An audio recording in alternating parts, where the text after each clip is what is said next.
আর কাফেররা তাতে সন্দেহ পোষণ করতে থাকবে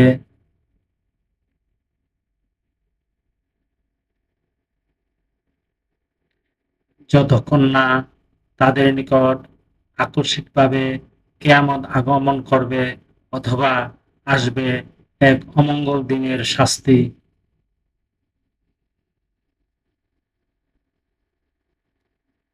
সে আধিপত্য আল্লাহরই, তিনি তাদের মধ্যে ফয়সালা করে দিবেন।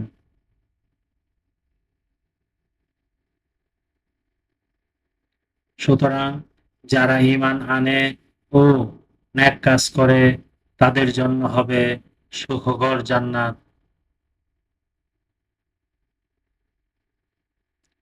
আর যারা কাফের ও আমার আয়াতকে মিথ্যা মনে করে তাদের জন্য রয়েছে লাঞ্ছনাদায়ক শাস্তি।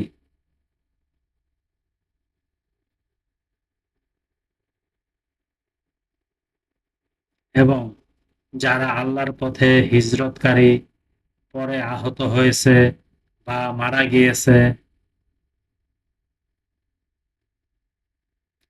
আল্লাহ অবশ্যই তাদেরকে উৎকৃষ্ট জীবিকা প্রদান করবেন। আর আল্লাহই উত্তম রিজিক দাতা।